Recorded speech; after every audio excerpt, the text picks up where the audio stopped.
are like immature children. We are like children, not knowing much about our own life. We ask for something which is amiss, the Bible says.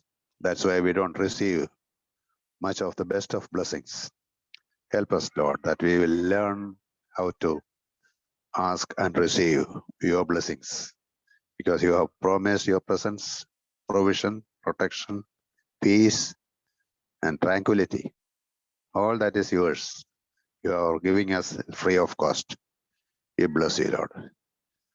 Meet us, Lord, at thy will, that we may know how to present ourselves to be acceptable in our words, in our thoughts. All the words that we speak will always be at the Redeemer's, at the Savior's favor. Our will be pleasing to you, Lord, when we speak. Help us, Lord. Help us to be properly ordered by thy leadings, so that we can step forward with faith and with strength, with motivational understanding of your kingdom purpose. In Jesus' precious name we pray. Amen. Amen. Thank you, brother. Danny? Praise the Lord. Song number 410. Work Saved Day. Sivijan, kindly mute yourself. स्वर्ग से उंडेल प्रभु अग्नि सजीवन, मुझको तू दे प्रभु भरपूर जीवन। आत्मा की आग लगा मेरे अंदर, आत्मा की आग लगा मेरे अंदर। मन में भर दे प्रभु परिशुद्ध जीवन, मन में भर दे प्रभु परिशुद्ध जीवन। अग्नि जला प्रभु प्रेम के मन में, अग्नि जला प्रभु प्रेम के मन में। प्रेम करूं तुझे पूरे लगन से, प्रेम करूं तुझे पूरे लगन से। तन मन धन सब देता तुझे मैं, तन मन धन सब देता तुझे मैं। विनती करूं प्रभु दे स्वर्गीय जीवन, विनती करूं प्रभु दे स्वर्गीय जीवन। स्वर्ग से उंडेल प्रभु अग्नि सजीवन, मुझको तू दे प्रभु भरपूर जीवन। आत्मा की आग लगा मेरे अंदर, आत्मा की आग लगा मेरे अंदर। मन में भर दे प्रभु परिशुद्ध जीवन, मन में भर दे प्रभु परिशुद्ध जीवन। आत्मा की प्यास मेरे मन में लगा दे, आत्मा की प्यास मेरे मन में लगा दे। स्तुति गाना तू मुझको सिखा दे, स्तुति गाना तू मुझको सिखा दे। जीवन के जल से पीऊं मैं आके, जीवन के जल से पीऊं मैं आके। मुझसे बहा प्रभु नदियों सा जीवन, मुझसे बहा प्रभु नदियों सा जीवन। स्वर्ग से उंडेल प्रभु अग्नि सजीवन, मुझको तू दे प्रभु भरपूर जीवन। आत्मा की आग लगा मेरे अंदर, आत्मा की आग लगा मेरे अंदर। मन में भर दे प्रभु परिशुद्ध जीवन, मन में भर दे प्रभु परिशुद्ध जीवन। यीशु के लहू से कर तू पवित्र, यीशु के लहू से कर तू पवित्र, पाप और मृत्यु से कर तू स्वतंत्र, पाप और मृत्यु से कर तू स्वतंत्र। मेरे लिए पूरी कर प्रतिज्ञा, मेरे लिए पूरी कर प्रतिज्ञा। मन में लगा प्रभु अपना सिंहासन, मन में लगा प्रभु अपना सिंहासन। स्वर्ग से उंडेल प्रभु अग्नि सजीवन, मुझको तू दे प्रभु भरपूर जीवन।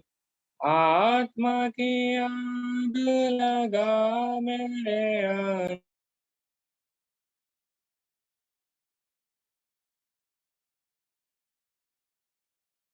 में भर दे प्रभु परिशुद्ध जीवन, मन में भर दे प्रभु परिशुद्ध जीवन। Thank you, Danny. Brother Gabriel. Yes brother. आइए प्रार्थना में जाने से पहले नेहमिया का किताब 6 अध्याय के 9 वचन को पढ़ेंगे। Book of Nehemiah chapter 6 verse 9। अपने अपने बाइबलों को खोलकर अपने अपनी भाषा में हम पढ़ेंगे। ये सब लोग यह सोचकर हमें डराना चाहते थे, उनके हाथ ढीले पड़े और काम बंद हो जाएं, परंतु अब यह परमेश्वर तू मुझे हियाव दे। आइए प्रभु की सहायता मांगेंगे। प्रेमी अनुग्रहकारी पिता परमेश्वर, हम आपके चरणों में झुककर दंडवत प्रणाम करते हैं। बुधवार के इस शाम को इस तरीके से आपके पैरों तले आपके खून खरीदे संतों के समान आपके संतान बनकर इकट्ठा होने के लिए आपने जो हमें सौभाग्य प्रदान किया है, उसके हम धन्यवाद देते हैं। आपके वचन के द्वारा हमसे मुलाकात करें, आपके वचन के द्वारा हमें शुद्ध करें, पवित्र करें। प्रभु जी, आपके वचन के द्वारा हमें तैयार करें ताकि आत्मा से एक होकर, आत्मा परमेश्वर के साथ एक होकर हम जो है प्रार्थना कर सकें। प्रभु जी, नेहमिया के जीवन के द्वारा कुछ अमूल्य बातों को हम सीख कर प्रार्थना करना हमें सिखाइए, क्योंकि मंडली की प्रार्थना के अंदर अपने बड़े सामर्थ्यवान कामों को रखा है। आप मंडली की प्रार्थना के द्वारा प्रभु जी शैतान के गढ़ों को भी आप हिलाते हो, गिरा डालते हो। तो प्रभु जी सहायता करें, शाम को ऐसे अनुभव के अंदर हम बने रहने के लिए आपकी सहायता हम चाहते हैं। मुझे अब आगे को भी आप कलवरी क्रूस के आड़ में छिपाइए, आपके लहू से मुझे शुद्ध पवित्र करें, मेरे होठों को वेदी के अंगारों से छूकर पवित्र करे, ताकि आपका वचन प्रभु जी जो सदा के लिए स्थिर है, उस वचन के द्वारा मैं और हम सब जो है तैयार किए जाएं, क्योंकि प्रार्थना उद्धारक प्रभु यीशु मसीह के नाम से हम मांगते हैं, आमीन। सो इस वचन के भाग को जो हम देखे हैं यहाँ पर नेहमिया का किताब 6 अध्याय का 9 वचन में, यहाँ पर हम इंग्लिश में अगर हम देखेंगे हियाव दे, इस बात को अगर हम देखेंगे तो इंग्लिश में, Danny can you read that verse, Nehemiah chapter 6 verse 9।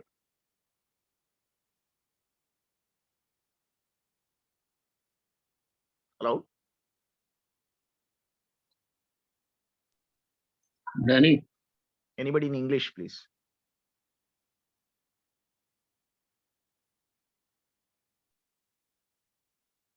For they all made us afraid, saying, their hands shall be weakened from the work, that if he not be not done. Now therefore, O God, strengthen my hands. So the prayer of Nehemiah is to strengthen his hands, right? यहाँ पर परमेश्वर से हिंदी में हम देखते हैं हियाव दे, हिम्मत दे, ऐसा करके प्रार्थना कर रहा है। पर अगर हम इंग्लिश में इसका अनुवाद देखें तो यहाँ पर कह रहा है कि मेरे हाथों को सामर्थ्य दे, बल दे कर नेहमिया प्रार्थना कर रहा है। क्यों? क्योंकि शत्रु सोच रहा है शत्रु सोचकर हमें डरा रहा है कि इनके हाथ तो ढीले पड़ गए हैं काम करते करते। कई बार शत्रु जो है, जब हम परमेश्वर के काम में व्यस्त रहते हैं, परमेश्वर के काम में हम लगे रहते हैं, तो शत्रु ये ये ये पुकार उत्पन्न करता है, ये ऐसी आवाज को उत्पन्न करता है कि इनके हाथ तो थक चुके हैं, ये थक चुके हैं, इनके हाथ तो कमजोर हो चुके हैं, अब इनसे काम हो ना पाएगा। पर नेहम्याह जो है, आरंभ से भी देखोगे, वो हमेशा सदैव जो है प्रार्थना पर निर्भर होने वाला व्यक्ति के समान हम देखते हैं।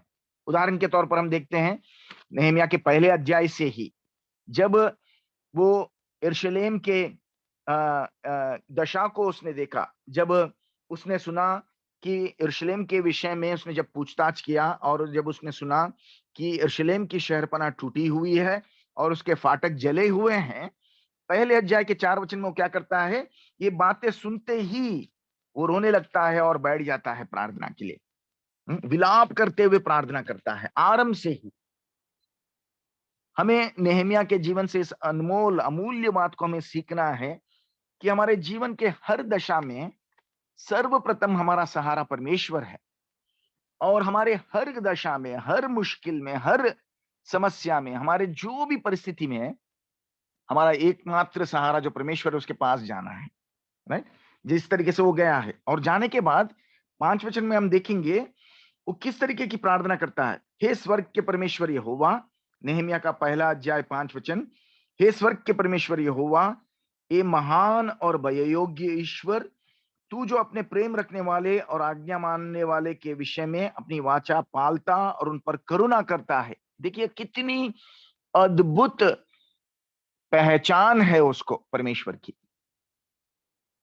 ये पहचान आपको और मुझे भी हमें रखना है। Unless until we know who our God is, जब हम किसी के पास सहायता के लिए जाते हैं, मानो कि हमारे घर के अंदर कोई समस्या है या जमीन का कोई समस्या है, तो किसके पास जाते हैं? उसी के पास जाते हैं जो सामर्थ्य रखता है, अधिकार रखता है उस काम को कर बैठने की। हमारे जीवन के अंदर हर समस्या का समाधान करने वाला, सामर्थ्य रखने वाला हमारा ईश्वर है। क्या उसको हम पहचानते हैं?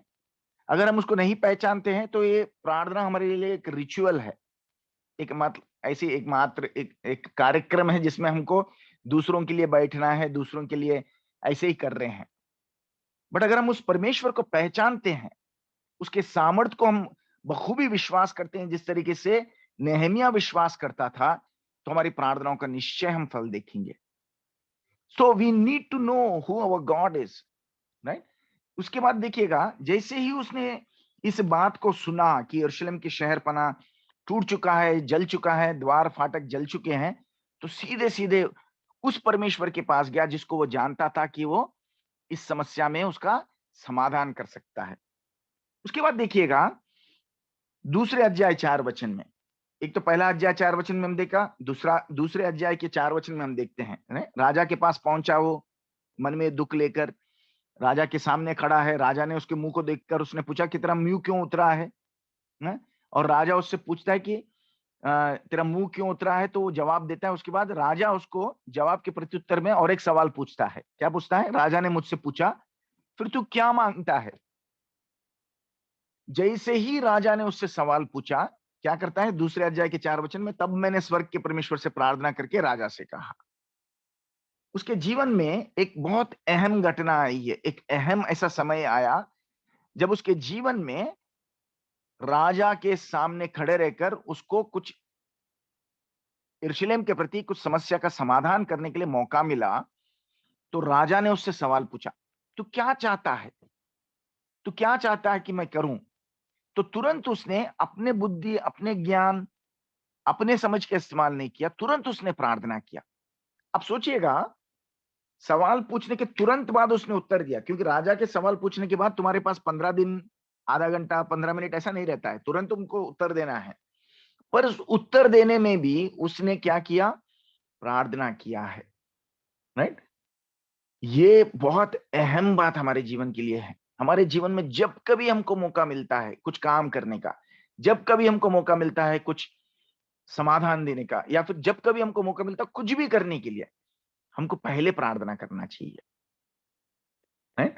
जैसे हमने समस्या को सुना, नेहमिया ने प्रार्थना किया, हाँ, और प्रार्थना भी परमेश्वर को पहचान के किया, और केवल बड़ी बड़ी बातों के लिए नहीं, जीवन में साधारण एक उत्तर देने के लिए, प्रत्युत्तर देने के लिए भी उसने क्या किया? प्रभु से प्रार्थना किया।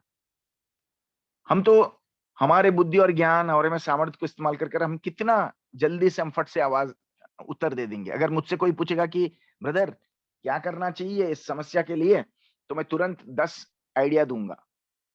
पर ऐसा नहीं होना चाहिए। परमेश्वर का दास कैसा होना चाहिए? प्रभु के सेवकाई में अगर हम इस्तेमाल किए जा रहे हैं, मैं अपनी बात कह रहा हूं, मैं अक्सर क्या कहता हूं, ब्रदर्स की मीटिंग में भी देखो, मैं तुरंत उत्तर देने के लिए, तुरंत आइडिया देने के लिए तैयार होता हूं। प्रभु मुझसे नेहमिया के जीवन से बातें करते हुए कहता है कि प्रार्थना कर हमें देना चाहिए, क्योंकि प्रभु के बगैर हम जो भी करेंगे वो निरर्थक साबित होता है। Without God everything that we do is fruitless, it is useless. So may the Lord help us कि हम जब कभी कुछ भी करें प्रभु से प्रार्थना करके। इवन मोसेस को देखिएगा, 40 साल उसकी मिस्र में राजमहल में बड़े बड़े बुद्धिमान लोगों के सामने उसका प्रशिक्षण किया गया, बट फिर भी जब प्रभु बोलता है उसको तो फरोन के सामने जाके खड़े रहे और मेरे लोगों के छुटकारे के विषय में बात करो, क्या कहता है? वो ये नहीं कहता है कि हाँ प्रभु जी बड़ी बात क्या है, वो राजमहल को तो मैं जानता हूँ, फरोन को जानता हूँ, फरोन के साथ ही मैं बड़ा हुआ हूँ, और वहां की बुद्धि, वहां के देख रेख, वहां के सब बातें मैं जानता हूँ। I will take care of it, मैं बात कर लूंगा, कौन सी बड़ी बात है? ऐसा नहीं कहा उसने। उसने कहा प्रभु मैं बोलने में मान दिया, मतलब बोलने में, मतलब मैं बोल नहीं सकता हूं, कहता है। क्या हमारी ऐसे अंदर, क्या मुझ में ऐसी नम्रता है? नहीं। अगर मुझे ऐसा मौका मिलेगा तो मैं बोलूंगा हाँ ब्रदर डोंट वरी, मैं कर लूंगा, कौन सी बड़ी बात है। तो हमारे अंदर प्रार्थना के समय में ऐसी नम्रता होना चाहिए, निर्भरता होना चाहिए प्रभु पर। तीसरी बात हम देखते हैं नेहमिया के 4 अध्याय के 4 वचन में, देखिएगा, सनबलात और तोबिया आकर बड़े निंदा को करते हैं। क्या कहते हैं कि यदि कोई गधी भी उस पर, मतलब वो तुम जो तीसरे वचन में देखते हैं, वो कहने लगते हैं जो कुछ तुम बना रहे हो ना, यदि उस पर गीदड़ भी चढ़ जाए ना, उस छोटा सा गीदड़ भी उस पर चढ़ जाए तो वो क्या होगा? वो पत्थर शहरपनाह से तोड़, मतलब लुढ़क जाएगा, टूट जाएगा, कहता है। व्हाट ए टेरिबल, मतलब हम जो काम कर रहे हैं उस काम की निंदा करते हुए सनबलात तोबिया जैसे लोग कह रहे हैं कि तुम जो कुछ कर रहे हो ना बिल्कुल बेकार है, लोमड़ी भी चढ़ जाएगा, छोटा गीदड़ भी चढ़ जाएगा तो टूट जाएगा। बड़ी निंदा उठा रहे थे, राइट। बट देखिएगा वो क्या कहता है, प्रभु से उस समय में भी, निंदा के समय में भी वो निंदा के समय में भी जाकर प्रभु से प्रार्थना कर रहा है। वो कहता है हे हमारे परमेश्वर, 4 अध्याय का 4 वचन, हे हमारे परमेश्वर सुन ले कि हमारा अपमान हो रहा है, और उनका किया हुआ अपमान उन्हीं के सिर पर लौटा दे और उन्हें बंधुआई के देश में लौटवा दे, कहता है। देखिएगा वो अपने आप से कोई वो हमला नहीं कर रहा है, उनके निंदा के खिलाफ में ये निंदा नहीं कर रहा है।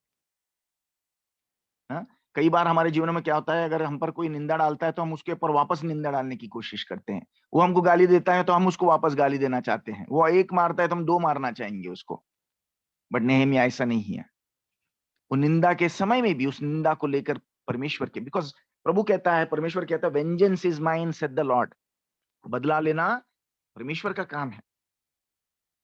कितने बार उन्होंने हमला किया, हर हमले में भी नेहमिया डर जरूर गया, कई बार उसको तकलीफ हुई है, पर उन सारे हमलों में, राइट, वो प्रभु के पर निर्भर होता था। 6 अध्याय के 9 वचन जो हम देखते हैं, जिसको हमने आरंभ में पढ़ा था, उसमें अगर हम देखेंगे 6 अध्याय के 9 वचन में, वो हमें डराना चाहते हैं, कहता है, राइट। अभी इतने हमले बढ़ गए हैं, 4 हमले हुए हैं तब तक। देखिएगा 6 अध्याय के 4 वचन में, नेहमिया का 6 अध्याय 4 वचन, फिर उन्होंने 4 बार मेरे पास वैसे ही बात कहला भेजी और मैंने उनको वैसा ही उत्तर दिया। 4 बार वो नेहमिया को मार डालना चाहते थे, किसी न किसी रीति से वो शहरपनाह के बाहर बुलाना चाहते थे, सुलह करने की बातों में या फिर किसी और बातें में उसको व्यस्त कर उसको हत्या करना चाहते थे। 5वीं बार ने तो उन्होंने उस मंदिर के याजक को भी उन्होंने इस्तेमाल किया है। अगर 6 अध्याय के 5 वचन को आप बाद में घर पर पढ़ोगे तो देखोगे कि याजक को भी वो इस्तेमाल करना चाहते थे उसको धोखा देने के लिए। पर उन सारी बातों में नेहमिया क्या किया? प्रार्थना किया। क्या कहता है? प्रभु, ये लोग सोचते हैं कि मेरे हाथ ढीले हो गए हैं, वो मुझे डराना चाहते हैं और वो चाहते हैं कि मेरा काम बंद हो जाए। अब वो कहता है, प्रभु जी मेरी सहायता कर, मेरे हाथों को तो सामर्थ्यवान बना। इब्रानियों की पत्री 12 अध्याय 12 वचन, book of Hebrews chapter 12 verse 12।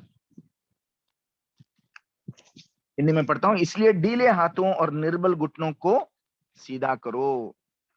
हो सकता है कई बार सनबलात, तोबिया, हो सकता है उस मंदिर का याजक ही, वो भी उसको भी शत्रु इस्तेमाल कर सकता है। किसी न किसी तरीके से आपके हाथों को, आपके घुटनों को ढीला करने की कोशिश कर सकता है।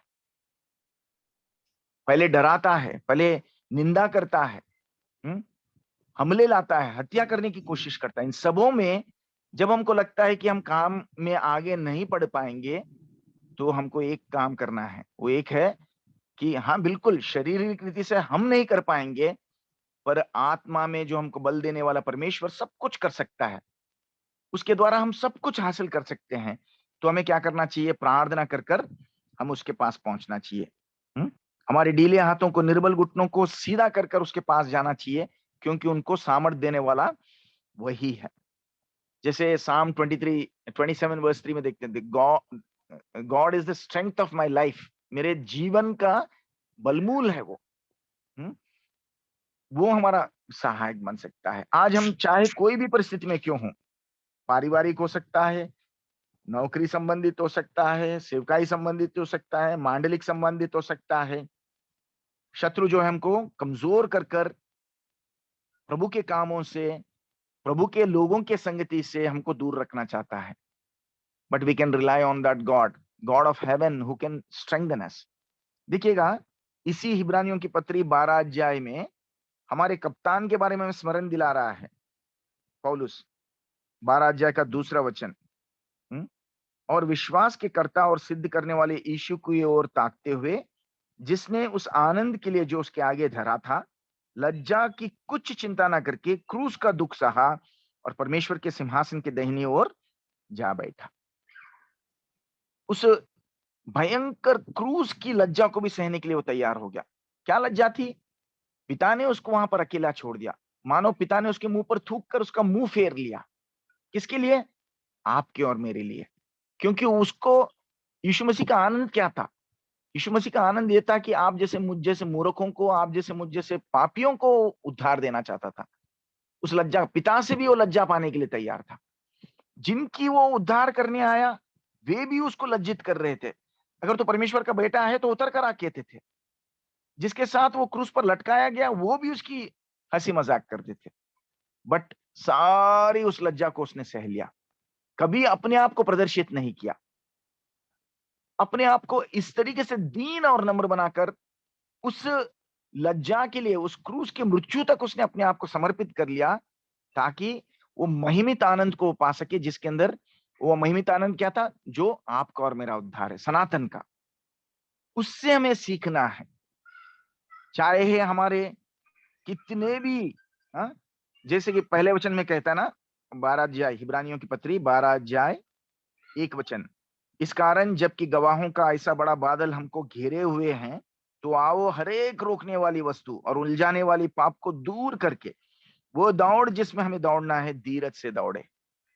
ये ऐसा नहीं कि अटैक्स हमारे सहविश्वासियों से या फिर किसी और से नहीं, कई बार हमारे अंदर से उत्पन्न होते हैं। हमारा शरीर ही हमारा शत्रु है, हमारा शरीर ही हमको कमजोर कर देता है, हमारा हृदय ही हमें धोखा देता है। रोकने वाले पापों, हमारे उलझाने वाले पापों में हमको लुढ़का देना चाहता है, हमको कमजोर कर देना चाहता है, उस दौड़ से हमको हटाना चाहता है। उन सबों को हमें क्या करना चाहिए?